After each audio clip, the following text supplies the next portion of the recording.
예, 안녕하십니까. 땅사고TV 카페061사 임동성입니다. 오늘은 2019년 9월 20일자 금요일이고요. 한국경제신문인데 당첨되면 10억 로또, 현금 부자들만의 청약잔치 형평성 논란, 이렇게 제목이 잡혀 있었네요. 제가 그 레미안 라클래스하고 삼성동 센트럴 아이파크 10억 정도 될 거라고 이미 유튜브에 올려두었었죠. 대충 계산해 보니까 주변 시세 가격이 하고 한 34평 기준으로 한 7억 정도, 7, 8억 돼요. 그 다음에 이제 입주 하늘 그 사이까지 아파트 짓는데 한 2년 걸리잖아요. 2년 넘게. 그럼 그 사이에 한 또 2, 3억 정도 오를 것 같고. 그래서 대충 분양권 상태로 10억은 뭐 거뜬하지 않을까 싶어요.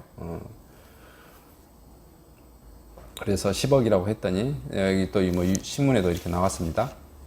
삼성동 레미안 라클래스 오늘 모델하우스 문 열고요. 평당 4,750만원. 뭐 주변 시세 대비 너무 싸죠. 근데 전용 면적은 34평 기준에 16억 원대고요. 인근 삼성동 센트럴 아이파크 시세가 또 그 24억에서 25억이라네요. 계약금만 3억이 필요하고 대출은 안 되고요. 9억 이상은 대출 안 된다고 했죠. 이 정부에서는 막아놨습니다. 그럼 13억 있어야 당첨되겠고요. 최소한 13억이 필요해요. 그래서 여기 당첨되려고 한 사람들은 이제 극소수인데, 이런 극소수는 또 누가 돼요? 점수가 꽤 높아야 돼요. 세대수가 좀 적으니까, 하여튼, 우리 84점 만점이잖아요. 이 점수가, 주택 점수가.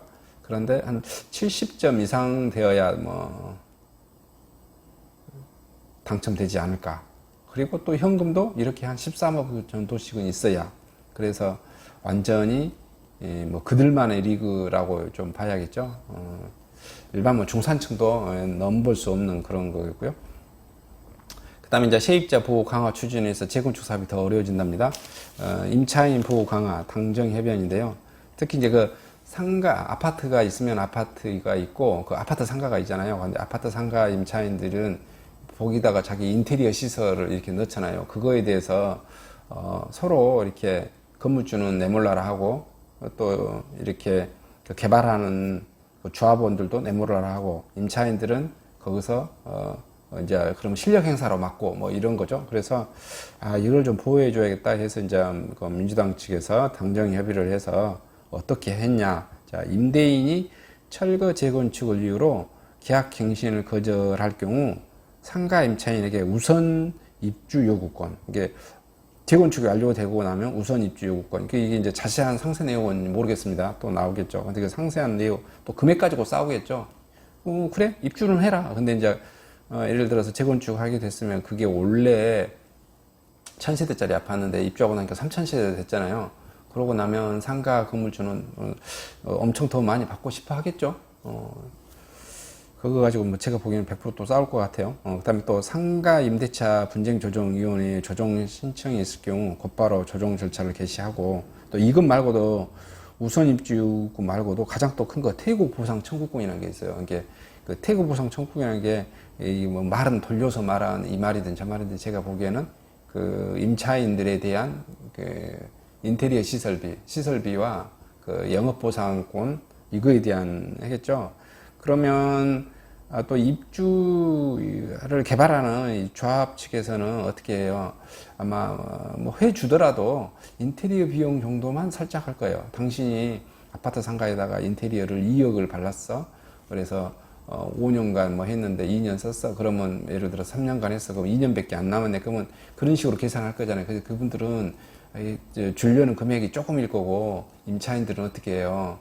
거기다가 또 자기가 영업보상권까지 해서 금액이 받아야 될 금액이 어떻게 해요? 거꾸로 따따블 이렇게 되겠죠. 그렇게 해서 상가 건물을 못 빼주겠다 이렇게 하고 싸우고 그렇게 되어질 그런 내용일 것 같아요. 그러다 보면 어떻게 돼요? 알박기 형태가 되고 조합원들의 금전적 피해가 되고 이런 식의 이제 될 수 있고, 세상은 항상 이렇게 평등하지는 않는 것 같아요. 이게 법이라든지 제도라든지 여기다가 이렇게 이쪽에다 힘을 실어주면 이쪽 사람이 자기 시각에서 많이 하고 요쪽에다 또 힘을 많이 실어주면 요쪽 사람들이 그래서 칼자루를 누가 치냐에 따라서 그 이득에 큰 이제 뭐 대응될 것 같아요. 그래서 세상은 항상 이제 뭐 정권이 바뀌면 이 시계추가 좀 가고 이쪽으로 좀 시계추가 가고 이렇게 되어지지 않은가 이렇게 봅니다. 그다음에 강남권 아파트가 거래량이 급증하고 있네요. 2월에 633건, 4월에 1034건, 6월에 1791건, 7월에 2655건, 8월에 3151건, 강남 4구의 거래량이 이렇게 지금 급증하고 있네요. 똘똘한 한 채 분양가 상한제 주고 이렇게 되어진 것 같고요.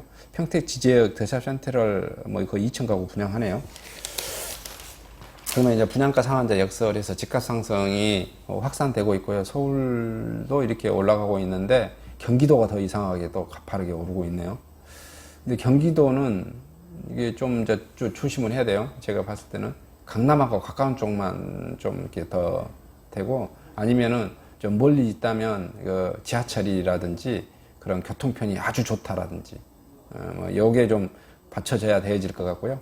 그다음에 법인 통한 변칙 주택담보대출이 뭐 급증하고 있다고 그러네요. 6개월 사이에 대출 26%나 급증해서 무늬만 법인, 1인 법인 같은 경우 이게 착수해서 뭐 어떻게 할지 또 모르겠네요. 이게 대출 안 해주겠다고 하는 건지 무늬만 법인이라고 또 그러면 또 뭐 어떻게 해야 될까요? 하여튼 좀 그러네요. 하여튼 그런 기사가 나왔는데 뭐 자세한 내용은 안 나와져 있습니다.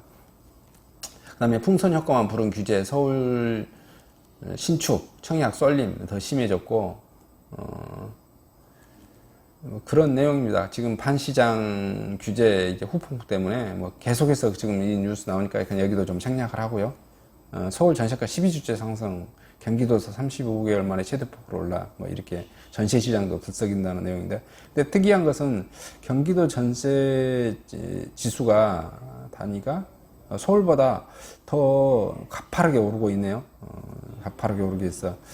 근데 이제 경기도는 제가 이번에도 말씀드렸지만은 서울이 노른자라면 경기도는 흰자예요. 흰자가 엄청 많죠. 그래서 경기도는 가격이 어떤 지구에 따라서는 마이너스가 좀 나오기도 하고 이런 현상이 좀 있습니다. 그런 지역은 잘 피해서 해야 된다라고 말씀을 좀 드리고 싶네요. 그게 이제 가격이 많이 알아오는 것은 서울 강남을 기준으로 출퇴근 거리가 얼마나 되는가. 이것은 서울과의 출퇴근 거리는 어떤 식으로 계산해야 되냐면 거리상으로 계산한 게 아니라 시간상으로 계산해야 됩니다. 시간상으로. 거리가 멀더라도 지하철이라든지 이게 뚫려 있어서 엄청 빠르게 갈 수 있으면 그게 가까운 거고요. 강남에 가까이 있었더라도 용인 같은 경우 특별히 뭐 이렇게 교통이 엄청 안 좋은 동네, 용인 같은 경우 제가 극과 극이죠. 용인에가 지하철역이 뚫려서 강남까지 아주 가까우면 대박인데, 용인 또 안쪽으로 들어가서 어떻게 해요? 차를 끌고 강남까지 가야 된다. 근데 그 도로폭 노선이 좁아서 강남까지 가는데 2시간, 뭐 3시간 걸려버린다. 그러면 거기 집값은 마이너스의 폭락이에요. 여기서 극과 극을 달리는 게 또 경기도다. 이렇게 좀 말씀드리고 싶습니다. 이상 부동산 전국 부동산 소식을 마치고요. 이런 부동산 소식을 듣고 싶으시면 구독, 알람 설정을 해두시면 정보 대행이 되겠습니다. 저희가 땅사고라고 하는 것은 땅사고, 건물사고, 부자대고의 약칭입니다. 감사합니다.